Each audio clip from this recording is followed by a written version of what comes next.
Hello दोस्तों, Kota technical में आपका स्वागत है। आज हम बात करेंगे डबल डोर फ्रिज की एक्स्ट्रा वायरिंग। दोस्तों मैंने आपको डबल डोर फ्रिज की नॉर्मल तरीके से वायरिंग करके बता चुका हूँ, किस तरीके से आपस में कनेक्शन होते हैं, अपने इलेक्ट्रॉनिक पार्ट आपस में किस तरह से जुड़े रहते हैं। दोस्तों मैंने आपको एक्स्ट्रा वायरिंग करके बताया है। एक्स्ट्रा का मतलब होता है दोस्तों, आपको पता है, जैसे दोस्तों आपको पता है अपने शरीर का एक्स्ट्रा कराते हैं तो अपने अंदर की हड्डियां नजर आ जाती है। उसी तरीके से दोस्तों ये एक्स्ट्रा वायरिंग है, तो इसके माध्यम से अपने अंदर की वायरिंग पता चल जाती है, कौन सा वायर किस तरीके से जोड़ा रहता है। तो दोस्तों मैं आपको बताता हूँ, डबल डोर फ्रिज की वायरिंग अपने जैक के माध्यम से की जाती है। यहाँ भी ऊपर भी अपने जैक रहता है और इस नीचे भी अपने जैक रहता है, तो इस तरीके से अपने जैक में लगा दिया जाता है। उसी तरीके से इन सबका अपने जैक रहता है। तो दोस्तों अपने एयरपोर्ट फैन का जैक रहता है, हीटर का भी जैक रहता है, उसी तरीके से अपने बायोमेटल फ्यूज का भी जैक रहता है।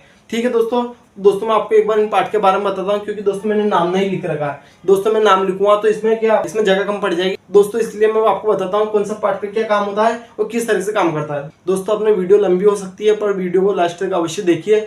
दोस्तों मैं आपको बताता हूँ, ये अपना बायोमेटल है। बायोमेटल काम बता चुका हूँ, ये -5 डिग्री पे ऑन होता है और +5 डिग्री पे अपना ऑफ होता है। ठीक है दोस्तों, ये अपना थर्मल फ्यूज है।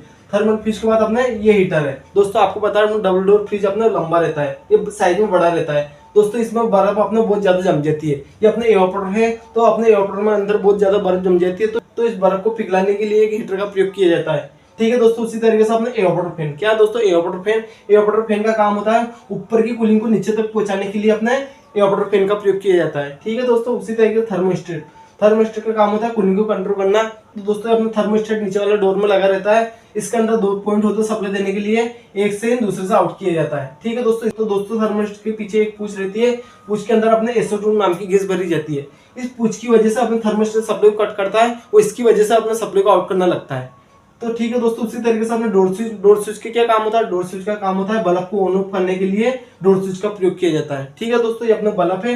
बल्ब का क्या काम होता है, तो दोस्तों बल्ब का काम होता है ये उजाले के लिए बल्ब का प्रयोग किया जाता है। तो दोस्तों उदाहरण देके मैं बताता हूँ आपको, जैसे हमें आइसक्रीम चाहिए, आइसक्रीम लेने गए और अंदर दाल पड़ी हुई है, तो दाल के अंदर अपना हाथ डालने गए, तो इसलिए दोस्तों अपने यह बल्ब का प्रयोग किया जाता है। ठीक है दोस्तों, उसी तरीके से एक टाइमर, दोस्तों आपको पता है अपने महत्वपूर्ण भाग अपना टाइमर रहता है। जो भी अपना डबल डोर फ्रिज है उसके अंदर एक टाइमर लगा रहता है। टाइमर का काम होता है तो कुछ टाइम के लिए अपने हीटर को सप्लाई देता है और कुछ टाइम के लिए अपने कंप्रेसर और एयरपोर्ट फैन को सप्लाई देता है। ठीक है दोस्तों, तो दोस्तों इसकी भूमिका अपने महत्वपूर्ण है। अगर दोस्तों ये काम नहीं करेगा तो अपना कंप्रेसर भी काम नहीं करेगा और अपने हीटर भी काम नहीं करेगा, तो कुल मिलाकर अपना पूरा फ्रिज अपना डैमेज हो जाएगा। तो ये इसकी वायरिंग किस तरह से करते हैं मैं आपको बताता हूँ। दोस्तों वीडियो को लास्ट तक अवश्य देखिए। ठीक है दोस्तों, एक लीड रहती है, लीड के अंदर अपने 3 तार रहते हैं। कौन कौन से, एक अपना अर्थ का रहता है, जो ऊपर का रहता है वो अपना अर्थ का रहता है, और जो बाईं तरफ रहता है वो न्यूट्रल का रहता है, और जो दाईं तरफ रहता है वो अपने फेस का रहता है। ठीक है दोस्तों, अब इस लीड के माध्यम से अपने 3 तार प्राप्त होते हैं। ठीक है दोस्तों, ये लीड के माध्यम से अपने 3 तार प्राप्त होते हैं इस तरीके से। ये अर्थ वाला वायर रहता है दोस्तों, अर्थ वाला वायर काम ज्यादा नहीं होता, इसे कहीं भी इस तरीके से बॉडी के अंदर लगा दिया जाता है, अपना अर्थ का काम खत्म हो जाता है। ठीक है दोस्तों, मेन वायर रहता है अपना न्यूट्रल फेस, तो न्यूट्रल फेस के माध्यम से किसी भी चीज की अपने वायरिंग करते हैं। अब मैं आपको बताता हूँ, ये अपने न्यूट्रल का पॉइंट है। न्यूट्रल वाला पॉइंट क्या करेंगे, सबसे पहले अपने जंक्शन है, ये जंक्शन है, एक जंक्शन नीचे रहता है, एक जंक्शन अपने ऊपर रहता है, तो जंक्शन के अंदर अपने इधर वाला पॉइंट में अपने इन करा देंगे। दोस्तों ये इस तरीके से वायरिंग आपको परमानेंट मिलेगी। फिर भी दोस्तों मैं आपको बताने का मेरा फर्ज है। दोस्तों कभी बाई चांस आप टाइमर चेंज करेंगे तो आप कंफ्यूज हो जाएंगे, कौन सा वायर कहाँ से आया हुआ है, कौन सा वायर कहाँ जाएगा, तो इसलिए दोस्तों मैं आपको वायरिंग करके बता रहा हूँ। ठीक है दोस्तों, न्यूट्रल का वायर आप इस तरीके से जंक्शन में लगा देंगे। उसी तरीके से फेस वाला वायर सबसे पहले कहाँ जाएगा, सबसे पहले अपने थर्मोस्टेट के अंदर जाएगा। ठीक है दोस्तों, अपने सबसे पहले अपने थर्मोस्टेट के अंदर इन हुआ। ठीक है दोस्तों, किसी भी पॉइंट में दोस्तों अपने इन करा सकते हैं, चाहे ऊपर कराए चाहे हम नीचे कराए। ठीक है दोस्तों, हमने नीचे वाले पॉइंट में इन करा दिया, तो दोस्तों उसी तरीके से जहां पर हमने इन कराया उसी से आउट करा के अपने डोर स्विच को दे देंगे। ठीक है दोस्तों, कभी कभी ऐसा भी होता है अपने डोर स्विच को नीचे से इसी जगह से सप्लाई मिल जाती है, तो दोस्तों अपने कभी कभी डोर स्विच को इसी जगह से अपने सप्लाई मिल जाती है और कभी अपने थर्मोस्टेट के द्वारा सप्लाई मिलती है। फिर भी कोई कंफ्यूजन होने की कोई बात नहीं है, तो फेस वाला वायर कहीं से भी ले सकते हैं। अपना डोर स्विच का काम होता है बल्ब को ऑन ऑफ करने के लिए डोर स्विच का प्रयोग किया जाता है, तो इसलिए अपने फेस वाला वायर कहीं से भी ला सकते हैं। तो हमने क्या किया, थर्मोस्टेट से आउट करेगा अपने डोर स्विच को दिया और डोर स्विच से आउट करेगा अपने बल्ब को दे देंगे। ठीक है दोस्तों, यहाँ तक अपनी वायरिंग कंप्लीट हो चुकी है। अब इसके बाद क्या करेंगे, अपने बल्ब को न्यूट्रल की जरूरत है। अब इसके बाद क्या करेंगे, अपने बल्ब को न्यूट्रल की जरूरत है, तो जंक्शन से अपने न्यूट्रल वाली सप्लाई बल्ब को दे देंगे। ठीक है दोस्तों, ये बल्ब को अपने न्यूट्रल फेस की सप्लाई मिल चुकी है, ये बल्ब इस स्थिति में अपना काम करने लग जाएगा। अब इसके बाद क्या करेंगे, थर्मोस्टेट सप्लाई आउट कराएंगे। तो ठीक है दोस्तों, यहाँ तक आप वायरिंग समझ चुके हैं। अब इसके बाद क्या करेंगे, अब इसके बाद अपना थर्मोस्टेट सप्लाई को आउट कराएंगे। दोस्तों ये सप्लाई को आउट करके कहाँ ले जाएंगे दोस्तों, टाइमर के अंदर लाएंगे। दोस्तों आपको पता है टाइमर के पॉइंट फिक्स रहते हैं। 3 नंबर का अपना फेज इन कराने के लिए होता है, 4 नंबर का अपना कूलिंग के लिए रहता है, 4 नंबर के माध्यम से अपने कंप्रेसर को सप्लाई मिलती है और अपने एयरपोर्ट फैन को सप्लाई मिलती है। ठीक है दोस्तों, उसी तरह के 2 नंबर का अपने हीटर के लिए रहता है, 2 नंबर के माध्यम से अपने हीटर को सप्लाई मिलती है। तो 1 नंबर का पॉइंट अपने न्यूट्रल के लिए होता है। दोस्तों अपने थर्मिस्टर से जो सप्लाई आउट होती है वो अपने कहाँ जाती है, अपने 3 नंबर में जाती है। ठीक है दोस्तों, अपने 3 नंबर को अपने फेस की सप्लाई मिल चुकी है, तो टाइमर के अंदर अपने फेस की सप्लाई आ चुकी है। अब क्या करेंगे, न्यूट्रल की जरूरत है, तो इजेक्शन से न्यूट्रल वाली सप्लाई को उठाकर 1 नंबर को दे देंगे। तो ठीक है दोस्तों, यहाँ तक आप वायरिंग समझ चुके हैं। अब इसके बाद क्या करेंगे, अपने 2 पॉइंट और खाली है। दोस्तों अपने 2 नंबर का पॉइंट 2 हीटर के लिए रहता है और 4 नंबर का पॉइंट अपने कंप्रेसर और एयरपोर्ट फैन के लिए रहता है। तो ठीक है दोस्तों, इसके आगे की वायरिंग समझते हैं हम। 4 नंबर से सप्लाई आउट होती है, 4 नंबर से सप्लाई आउट होती है, कहाँ जाती है, अपने रिले के अंदर जाती है। जो कंप्रेसर का रिले है उसके अपने रनिंग की तरफ जाएगी और रिले को उठाकर डायरेक्ट अपने इस तरीके से रनिंग स्टार्टिंग में लगा देंगे। और रिले का काम होता है रनिंग से स्टार्टिंग में शॉर्ट मारना है, काम अपने रिले का होता है, जिससे अपने कंप्रेसर स्टार्ट हो जाता है। ठीक है दोस्तों, तो दोस्तों हमें कंप्रेसर को फेस की सप्लाई मिल चुकी है और इसे न्यूट्रल की जरूरत है। तो इसे न्यूट्रल की जरूरत है तो क्या करेंगे, ये इंजेक्शन के यहाँ से अपने न्यूट्रल की सप्लाई को उठाएंगे और अपने ओएलपी के अंदर इन करा देंगे। ठीक है दोस्तों, ओएलपी के अंदर इन कराएंगे और दूसरे पॉइंट से आउट कराकर अपने कंप्रेसर के कॉमन वाले को दे देंगे। ठीक है दोस्तों, अब यहाँ तक आप वायरिंग समझ चुके होंगे। अब इसके बाद क्या करेंगे, तो दोस्तों अपने 4 नंबर का पॉइंट अपना कूलिंग के लिए रहता है, तो इसके माध्यम से अपने कंप्रेसर सप्लाई मिलती है और इसी के माध्यम से अपने एयरपोर्ट फैन को सप्लाई मिलती है। ठीक है दोस्तों, ठीक है दोस्तों, अपने जैक्सन के अंदर लगा देंगे। जैसे दोस्तों अपने जैक्सन के अंदर लगाएंगे तो ये सप्लाई अपने ऊपर की तरफ भी आ जाएगी, क्योंकि दोस्तों ये जैक्सन आपस में इस तरह से जुड़े रहते हैं। ठीक है दोस्तों, पहला पॉइंट से पहला पॉइंट जुड़ा रहता है, दूसरा पॉइंट से दूसरा पॉइंट जुड़ा रहता है, उसी तरीके से तीसरा पॉइंट से तीसरा पॉइंट अपना जुड़ा रहता है।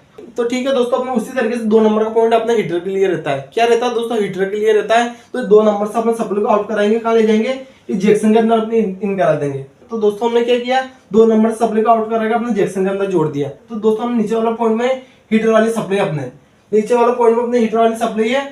ठीक है दोस्तों, उसी तरीके से अपने बाएं तरफ की पिन में कौन सी सप्लाई, अपने कूलिंग वाली सप्लाई है, तो इसे हम सी लिख देंगे। तो दोस्तों ये कूलिंग वाला पॉइंट है, ये अपने हीटर वाला पॉइंट है और ये अपने न्यूट्रल का जंक्शन है। और दोस्तों अपने न्यूट्रल का पॉइंट है, तो इस जगह हमने न्यूट्रल की सप्लाई को इन कराया था, तो अपने डायरेक्ट ऊपर की तरफ भी न्यूट्रल की सप्लाई आ चुकी है। तो दोस्तों अब अपने नीचे भाग की वायरिंग कंप्लीट हो चुकी है, तो अपने वायरिंग ऊपर के भाग की करनी है। तो अपने वायरिंग ऊपर के भाग की करनी है, तो इसके लिए क्या करेंगे, जिसको अपने न्यूट्रल की जरूरत है, जिसको अपने न्यूट्रल की जरूरत है उसे अपने न्यूट्रल की वायरिंग दे देंगे। ठीक है दोस्तों इस जंक्शन में अपने न्यूट्रल की सप्लाई है, तो अपने एयरपोर्ट फैन भी 220 वोल्ट पर काम करता है, तो इसे भी अपने न्यूट्रल की सप्लाई दे देंगे। उसी तरीके दोस्तों अपने हीटर को भी अपने न्यूट्रल की जरूरत रहती है, तो इस तरीके से भी अपने हीटर को न्यूट्रल की सप्लाई मिल चुकी है। ठीक है दोस्तों, अपने दोनों भाग अपने 220 वोल्ट पर काम करते हैं, इन्हें न्यूट्रल फेज की जरूरत रहती है, इसलिए अपने न्यूट्रल की सप्लाई दोनों को दे चुके हैं। ठीक है दोस्तों, अब क्या करेंगे, ये अपना कूलिंग वाला पॉइंट, तो कूलिंग वाला पॉइंट को अपने एयरपोर्ट फैन को जोड़ देंगे, जो अपना कूलिंग वाला पॉइंट है, क्योंकि दोस्तों आपको पता है अपना 4 नंबर कूलिंग का रहता है, इसके द्वारा अपना कंप्रेसर सप्लाई मिलती है, एयरपोर्ट फैन को सप्लाई मिलती है, दोनों एक साथ चलते हैं, दोनों एक साथ अपना बंद होते हैं। तो इसलिए अपने कूलिंग वाली सप्लाई को उठाकर अपने एयरपोर्ट फैन को दे चुके हैं। तो ये सप्लाई अपने कहाँ से आई, ये सप्लाई अपने 4 नंबर से आई है। ठीक है दोस्तों, अपने एयरपोर्ट फैन को न्यूट्रल फेज की सप्लाई मिल चुकी है, तो इस स्थिति में ये काम करेगा। तो ठीक है दोस्तों, उसी तरीके से अपने बायोमीटर बाकी है, थर्मल फ्यूज बाकी है और अपने हीटर बाकी है। तो दोस्तों ये दोनों अपने सीरीज में जुड़े रहते हैं, तो इसे किस तरीके से कनेक्शन करेंगे दोस्तों मैं आपको बताता हूँ। ये अपने हीटर का पॉइंट है, तो हीटर वाले सप्लाई को यहाँ से आउट करेगा, अपने बायोमेटल के अंदर इन कराएंगे। ठीक है दोस्तों, बायोमेटल किसी भी एक पॉइंट में इन कराकर उसी से अपना आउट करा देंगे, उसी से आउट कराकर अपने फ्यूज को दे देंगे। तो दोस्तों हमेशा अपने फ्यूज अपने सीरीज के अंदर जुड़ा रहता है, तो इसलिए अपने एक से इन कराएंगे, दूसरे से आउट करेगा अपने हीटर को दे देंगे। तो दोस्तों मैं आपको एक बार बताता हूँ, हीटर वाली सप्लाई को यहाँ से आउट करेगा अपने बायोमेटल को दिए, और बायोमेटल से आउट करेगा अपने फ्यूज को दिए, और फ्यूज से आउट करेगा अपने हीटर को सप्लाई मिल चुकी है। इस स्थिति में अपने न्यूट्रल फेज की सप्लाई अपने हीटर को मिल चुकी है। ठीक है दोस्तों, जैसे दोस्तों अपने 2 नंबर का पॉइंट सप्लाई को आउट करता है, तो अपने हीटर को सप्लाई मिल जाएगी। तो दोस्तों उसी तरीके से टाइमर 4 नंबर पे सप्लाई आउट करेगा, तो अपने कंप्रेसर को सप्लाई मिलेगी, अपने एयरपोर्ट फैन को सप्लाई मिलेगी। ठीक है दोस्तों, ये आपको सरल तरीके से वायरिंग कंप्लीट आपको समझ में आ चुकी होगी। फिर भी दोस्तों आपको इस वायरिंग के अंदर कोई कंफ्यूजन है तो वीडियो को एक बार देखिए। अगर फिर भी आपका कंफ्यूजन दूर नहीं होता तो वीडियो पे कमेंट कीजिए, मैं आपको एक बार समझाने की कोशिश करूंगा। तो दोस्तों मिलते हैं आगे वाली वीडियो में। अगर दोस्तों आप इसी तरीके की वीडियो देखना चाहते हैं तो चैनल को सब्सक्राइब कर लीजिए। मैं चैनल पर आपको house wiring, motor wiring, AC, fridge, RO, washing machine, deep freezer सभी का बारी बारी से कोर्स कराऊंगा, और आपको थ्योरी के साथ आपको प्रैक्टिकल की वीडियो बारी बारी से मिलेगी। ठीक है दोस्तों, तो आपसे वादा करता हूँ, तो दोस्तों चैनल को जरूर सब्सक्राइब कर लीजिए। और दोस्तों एक और चीज, दीपावली बाद आपको ऑफलाइन क्लास करने का भी मौका मिल जाएगा। आप कहीं के भी रहने वाले हो, आप यहीं आकर आप आसानी से आप काम सीख सकते हैं। आपको फुल प्रैक्टिकल के साथ काम सिखाया जाएगा। तो जब आप कंप्लीट हो जाते हैं तो उसके बाद आप जा सकते हैं। मैं आपको सिखाने की फीस बहुत कम रखूंगा, जिसको भी आना है वो दीपावली बाद आप संपर्क कर सकते हैं। तो ठीक है दोस्तों, मिलते हैं पीछे वाली वीडियो में। वीडियो देखने के लिए बहुत बहुत धन्यवाद।